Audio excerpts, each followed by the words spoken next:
लेकिन बढ़िया से बन गया है और अब मैं घर आ गया हूँ। आपको आराम से दिखाता हूँ कि डिज़ाइन बनवाया कैसा है। तो ये खड़ी है अपनी जानेमन KTM एडवेंचर 390, जिस पे हमने बनवाया है अपना design Delhi to Arunachal ride का, नॉर्थ ईस्ट राइड का। ये हेलमेट हमको फ्री में मिला है भाई बड़ा ध्यान से चिपकाना पड़ता है इसको, क्योंकि ये एक बार चिपक जाता है ना।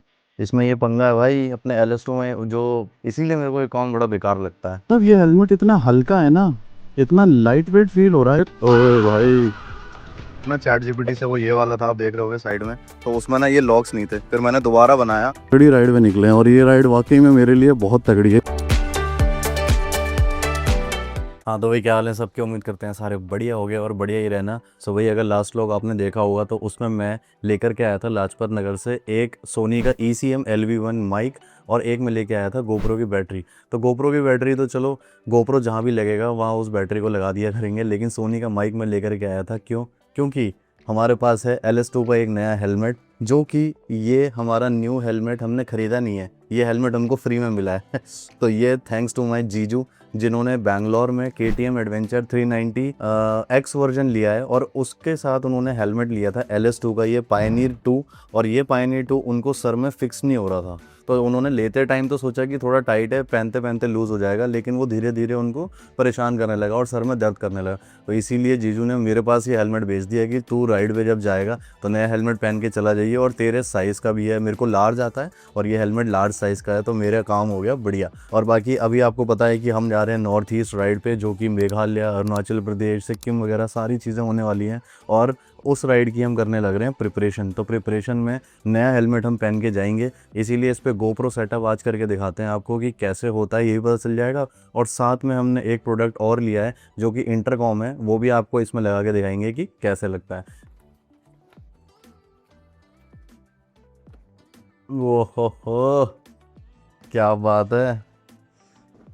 तो ये है भाई हेलमेट, ये है LS2 का पायनियर और ये है पायनियर 2, पीछे इसकी ब्रांडिंग हो रखी है, ये देखो। LS2 का पायनियर 2 ISI सर्टिफाइड है और EC सर्टिफाइड भी है, और इसका वेट है 1650 प्लस माइनस ग्राम्स, और ये है 2206। सही है, तो बढ़िया हेलमेट है एकदम। और भाई क्या ग्राफिक्स है हेलमेट के, मतलब मेरे पास अभी तक ना एडवेंचर हेलमेट एक भी नहीं था, टूरिंग हेलमेट कह सकते हैं। तो अब मेरे पास एक ऐसा हेलमेट आ गया जो फिर टूरिंग हेलमेट है, अंदर से स्पेस भी काफ़ी अच्छा है। और इसकी ना खास बात ये है कि चिन जो होता है ना, यहाँ से ये थोड़ा सा दूर रहता है, तो और भी ज़्यादा खुला खुला फील होता है। तो इसके जो ऊपर ये लगी हुई है, ये एरोडायनेमिक्स के लिए लगे होते हैं इसमें अलग से, और इसका वाइज़र इसके साथ है, ये इसका वाइज़र है। और सबसे एक और चीज़ बताता हूँ मैं आपको ज़रूरी, कि ये ना दो तरीके के आते हैं जो इस टाइप के हेलमेट होते हैं। एक होता है एमएक्स प्रॉपर हेलमेट, जिसमें गॉगल्स अलग से लेना पड़ता है। वो गॉगल्स जो है वो अंदर से पहनते हैं, तो वो ज़्यादातर जो डर्ट बाइक वगैरह चलाते हैं या फिर मोटोक्रॉस बाइक चलाते हैं वो यूज़ करते हैं। लेकिन हमने ये वाइज़र के साथ वाला लिया है, और ये वाइज़र के साथ वाला हमको टूरिंग राइड्स पे, लॉन्ग राइड्स पे काम आएगा और बहुत ही ज़्यादा फ़ायदेमंद रहेगा। तो ये अपना LS2 का हेलमेट है, बहुत ही बढ़िया। और इस पे करते हैं गोप्रो सेटअप, जो कि होगा यहाँ पर फ्रंट में। तो ये था वो सोनी का ECM LV1 माइक, जो कि हम लेकर के आए थे लाजपत नगर से। और ये रही गोप्रो की एंड्यूरो बैटरी, जो कि 11, 12, 9 और 10 इन चारों में लग जाती है। उसके बाद 13 की बैटरी अलग आती है। इसको साइड में रख देते हैं, इसको अभी खोलेंगे। और ये रहा अपना यूलांजी के केस में गोप्रो हीरो 11, इसको अभी अपन इस पे लगा करके चलेंगे अपनी नॉर्थ ईस्ट राइड पे। और एक्शन प्रो के मैंने कुछ अटैचमेंट्स मंगा लिए हैं, इनको जल्दी से फटाफट से इस पे लगाते हैं।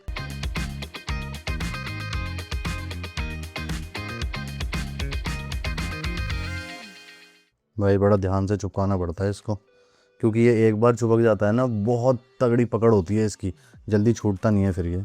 तो इसको अगर सेंटर में नहीं लगाया और ऐसे चिपका दिया तो फुटेज टेढ़ी मेढ़ी हो जाएगी, इसलिए इसका बहुत ध्यान रखना पड़ता है। ये लो भाई, अपना गोप्रो हो गया इस पर सेट अडेप्टर अपना लगा हुआ है। अब अपना मेन काम है माइक को सेटअप करना। ओह, ये तो नीचे रहेगा। इसमें ये पंगा है भाई, अपने LS2 में जो मैं पहनता हूँ ना स्टॉर्म, उसमें ये पंगा नहीं है। जब मैं इस हेलमेट को ऐसे रख रहा हूँ तो कैमरे का जो एंगल है ना वो हल्का सा नीचे की तरफ जा रहा है, तो मुझे इसमें एक और अटैचमेंट लगाना पड़ेगा, जिससे कि कैमरे का एंगल ऊपर रहे और फुटेज सामने की दिखाई दे आपको, ना कि नीचे बाइक। तो ये थोड़ा सा पंगा है भाई, ये उसमें नहीं था अपने। कोई नहीं, करते हैं।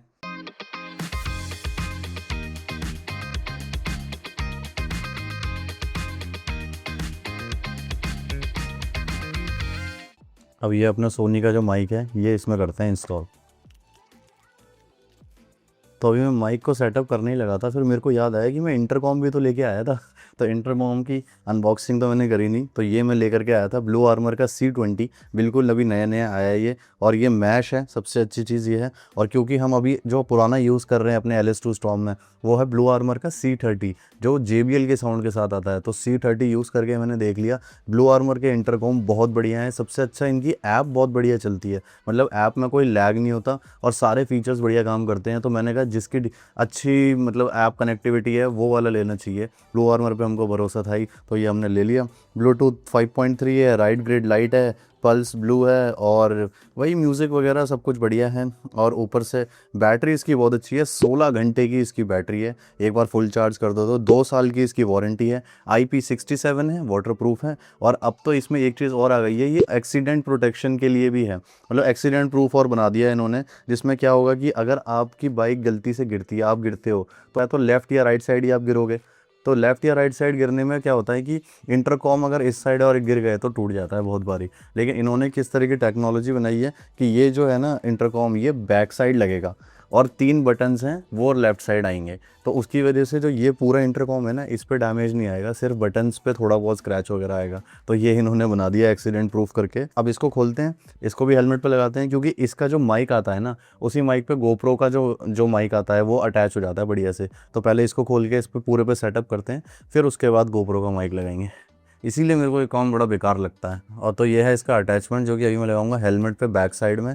फिर ये है ब्लू आर्मर C20 डिवाइस। तो ये इसके अंदर कुछ नहीं करना, सीधे ऐसे जाएगा और ऐसे ही इसके अंदर घुस जाएगा। और चार्जिंग के लिए यहाँ से दी हुई है इसमें, ये बीच में एक होल है, इसके अंदर से जाके और ये चार्ज हो जाएगा बढ़िया से। तो ये हो गया। सो ये है इसका अटैचमेंट, जो कि 3M टेप के साथ आता है। ये अटैचमेंट हेलमेट पे पीछे लगेगा, जैसे कि मेरा ये हेलमेट है, इस हेलमेट पे ये इस तरीके से लगेगा पीछे, यहाँ पर इस तरीके से लगेगा, और फिर इस पर इंटरकॉम लगेगा। सही है, इसको रख देते हैं अभी यहाँ पे। देन ये है इसका माइक। माइक की क्वालिटी देखो, वायर की क्वालिटी बहुत बढ़िया होती है भी ब्लू आर्मर की। देन ये हैं इसके स्पीकर बहुत बढ़िया हैं इनके।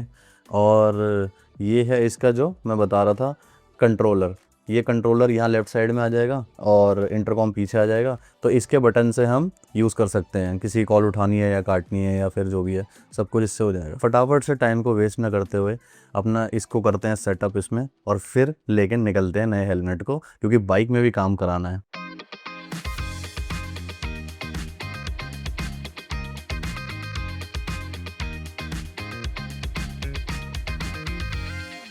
और अभी मैं माइक की टेस्टिंग कर रहा हूँ, इसलिए मैं कुछ भी बोलूँ जज मत करना, इतना सारा कबाड़ हो गया ना। ये टाइप सी केबल बेफालतू में देते हैं, सही में इतनी सारी पड़ी हुई हैं मेरे पास। तो भाई फाइनली अपना GoPro का सेटअप पूरा लग चुका है नए हेलमेट पे, ये रखा हुआ है यहाँ पे, और इंटरकॉम भी हमने लगा दिया ब्लू आर्मर C20। और सही बता रहा हूँ, फ़ैन चल रहा है लेकिन पसीने आ गए भाई साहब। ये काम इतना तगड़ा है ना, इसमें इतनी सारी वायरिंग होती है, इतनी सारी केबल्स को सब जगह पे चिपकाना वेलक्रो से, और प्रॉपर अच्छे से सेटिंग करना, क्योंकि वायर थोड़ी सी ना सेंसिटिव होती है, टूटनी नहीं चाहिए। तो बड़े मेहनत का काम है, लेकिन फाइनली हो गया। अब लेके निकलते हैं बाइक को, और अपने को एक बहुत ज़रूरी काम है, बाइक का जो टॉप बॉक्स है ना अपना, वो टॉप बॉक्स पे मैं करवाने वाला हूँ रैपिंग, क्योंकि मैं सोच रहा हूँ कि भाई ब्रांडिंग अच्छे से करके जाएँ अपनी नॉर्थ ईस्ट राइड की, और अपने चैनल का नाम भी लिखा होना चाहिए। तो टॉप बॉक्स ये एक मस्त जगह है जहाँ पर मैं पूरे पर रैपिंग करवा के मस्त उस पर एक डिज़ाइन बनवाऊँगा, जिससे नॉर्थ ईस्ट राइड का सब देखते दूर समझ जाए भैया विनय भूषण आ रहे हैं। तो इसीलिए चलते हैं अपनी जानेमान उठा के, और साथ में अपने हेलमेट पे GoPro की टेस्टिंग भी हो जाएगी, और सर पे थोड़ा सा एडजस्ट भी हो जाएगा। चलो अब निकलते हैं यहाँ से। अब जहाँ तक है GoPro का एंगल सही हो गया होगा, क्योंकि मैंने इसमें ना एक J माउंट और ऐड कर दिया है। मस्त एकदम व्यू आएगा भयंकर। अरुणाचल प्रदेश के ऐसे ऐसे व्यूज़ देखेंगे ना भाई, मैं तो देखूंगा ये अपनी आंखों से, आपको कैमरे से और दिखा के मज़ा दिला दूँगा। मतलब क्या ही जगह है यार, मेघालय, अरुणाचल, सिक्किम, असम, सब जाएंगे भाई, मज़ा आएगा। लेकिन फ़िलहाल अभी तो अपनी बाइक को लेके चलते हैं और टॉप बॉक्स पे करवा लेते हैं अच्छे से ब्रांडिंग, थोड़ा एडवर्टीज़मेंट रहेगी तो और मज़ा आएगा। क्योंकि ऐसा है ना, कहीं भी अपन जाते हैं तो फिर हर कोई पूछता है चैनल नाम क्या है, कितने सब्सक्राइबर हैं, तो इससे अच्छा हम अपने चैनल का लोगो ही पीछे लगा देंगे।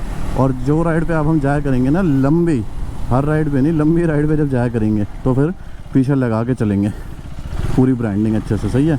तो अभी घर के पास ही NIT है, NIT में ही 2-4 रैपिंग की शॉप है, मैंने अभी पता किया है किसी से, तो वहाँ पर चलते हैं। वो काम तो करते हैं स्टिकरिंग का, अब देखते हैं उनको मैं अपना लोगो जब दिखाऊंगा तो वो बनाते हैं कि नहीं बनाते हैं।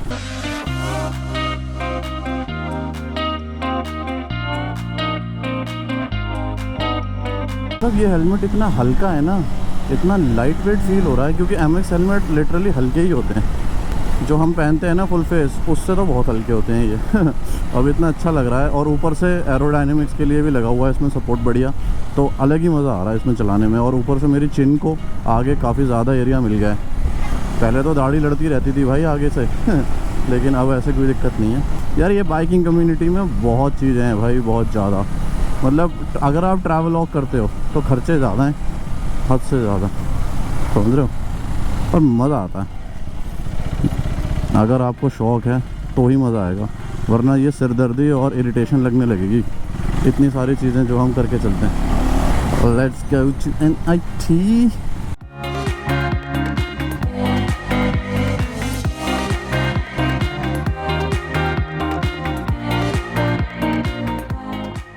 चलो भाई, गुरु तेग बहादुर चौक तो पहुंच गए। पहले इसका नाम नीलम चौक था, लेकिन अब नीलम चौक चेंज हो के गुरु तेग बहादुर हो गया है। यहाँ पर नीलम सिनेमा था, इसलिए सिनेमा पर नाम था इसका, बट अब चेंज हो गया है तो हो गया है। चलो ओए भाई, ऐसे ख़तरनाक चलाते हैं भाई लोग इस रोड पे, एकदम से कहीं से भी आ जाते हैं फार्म मूवमेंट करने। मैं तो कह रहा हूँ ना हो तो ही अच्छा है। यहाँ पर एक गली है, उस गली में अपने को जाना है। अच्छा यहाँ से, ओके। NIT कौन सा है, ये 1 है क्या?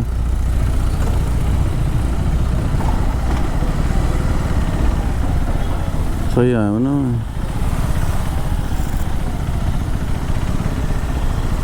एक तो आधी चीज़ें मुझे ही नहीं पता कहाँ पर क्या होता है। भाई ये है तो सही, पर ये बाइक पे बना के चिपकाएगा नहीं, ये तो कस्टमाइज नेम प्लेट्स हैं, कि बना के दे देगा, कह देगा भैया अब आप चिपकवा लो कहीं से। ऐसी देखनी पड़ेगी जो दोनों काम करता हो।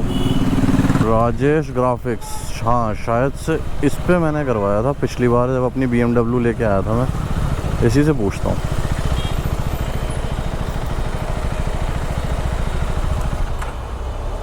अपनी BMW पे मैंने अपना चैनल नेम लिखवाया था, तब मैं आया था।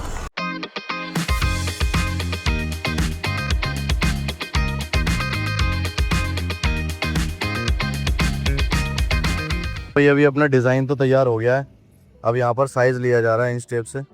और इसमें एक चीज़ और थी, जो डिज़ाइन मैंने बनाया था ना ChatGPT से, वो ये वाला था, आप देख रहे होगे साइड में, तो उसमें ना ये लॉक्स नहीं थे, फिर मैंने दोबारा बनाया और फाइनल डिज़ाइन तैयार होकर आया ये वाला जो आप देख रहे हो साइड में।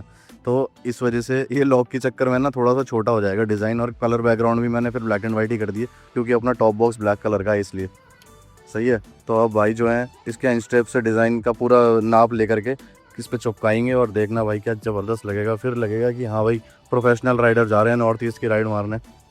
चलो भाई, बाइक पे स्टिकर लग गया बढ़िया टॉप बॉक्स पे। अब बाइक लेके निकलते हैं, और फिर मैं आपको ना किसी शांत सी जगह, बढ़िया सी जगह दिखाता हूँ अच्छे से। अभी तक हम जितने भी राइडों पे जाते रहे हैं ना, सिर्फ विनय भूषण लिखवा के चले जाते हैं। और जब से मैंने KTM ये वाली ली है एडवेंचर 390, लिखवाया ही नहीं था कुछ, तो मैंने कहा इस बार कुछ बड़ा करते हैं। हर बार सिर्फ नाम लिखवा लेते हैं, इस बार टॉप बॉक्स पे पूरी ब्रांडिंग करके चलते हैं। बढ़िया ब्रांडिंग रहती है ना, तो दूर से देखने में भी लगता है कि हाँ यार किसी तगड़ी राइड में निकले हैं। और ये राइड वाकई में मेरे लिए बहुत तगड़ी है, इसीलिए मैं इसकी प्रिपरेशन में लगा हुआ हूँ। बाकियों में तो फिर भी बाइक उठाई और निकल गए, पर इसकी तैयारी ज़ोरों शोरों से चल रही है भाई। अब निकलते हैं घर की तरफ, देखते हैं कितनी पैकिंग हो गई है कितनी नहीं, क्योंकि अब जब तक आप ये वीडियो देखोगे मैं राइड पे निकल चुका हूँगा तो इसीलिए कल निकलना है। आज फटाफट से पैकिंग फाइनल करते हैं और मारते हैं अपनी north east ride KTM adventure 390 पे। ओए होए होए, तो वही घर पहुंच चुके हैं बढ़िया से, और वहाँ पर 4-5 घंटे लग गए डिज़ाइन को बनवाने में, लेकिन बढ़िया से बन गया है। और अब मैं घर आ गया हूँ, आपको आराम से दिखाता हूँ कि डिज़ाइन बनवाया कैसा है। तो ये खड़ी है अपनी जानेमन KTM एडवेंचर 390, जिस पे हमने बनवाया है अपना design Delhi to Arunachal ride का, नॉर्थ ईस्ट राइड का। तो ये देखो इस साइड का अगर हम दिखाएं ना, तो ऐसा कुछ है, ये दिल्ली टू अरुणाचल लिखा है। यहाँ दिल्ली से हम चलेंगे, अयोध्या रुकेंगे, पटना रुकेंगे, सिलीगुड़ी रुकेंगे, अरुणाचल पहुँचेंगे, पूरा घूमेंगे ज़ीरो वैली वगैरह, फिर नीचे मेघालय आएंगे, चेरापूंजी वगैरह घूमेंगे। पूरा हो गया ये, और नीचे अपना चैनल का आ गया। बस एकदम सिंपल रखा है मैंने, और ब्लैक की थीम के साथ रखा है, क्योंकि टॉप बॉक्स भी अपना ब्लैक है। फिर उसके बाद हम आ जाते हैं इसके बैक साइड पे, जो कि इसकी मेन साइड है, जब पीछे से कोई बंदा देखेगा तो ये यहाँ पर आ गया नॉर्थ ईस्ट एक्सपेडिशन, नीचे दिल्ली, अरुणाचल, मेघालय, ये अपने मेन हाईलाइट्स है। देन इधर आ गई मेरी और काव्या की फ़ोटो KTM एडवेंचर 390 के साथ, और यहाँ पर अपना चैनल लोगो, और नीचे आ गए माउंटेन्स जो कि पूरे अरुणाचल में है। सही है। और जो दूसरी साइड है उस साइड भी यही सेम मैंने चिपकवा दिया है। तो अब जो है बढ़िया से जब हम बाइक लेके निकलेंगे तो हर कोई देख के बोलेगा हाँ यार नॉर्थ ईस्ट राइड पे जा रहे हैं बंदे। और मज़ा आ गया कसम से। पहले डिज़ाइन जो बनवाया था ना थोड़ा ब्लूइश टाइप का था, लेकिन अब मैंने इसका बैकग्राउंड ब्लैक कर दिया, और बहुत अच्छा डिसीजन था बैकग्राउंड ब्लैक रखने का, क्योंकि वो मैच कर रहा है पूरे टॉप बॉक्स से।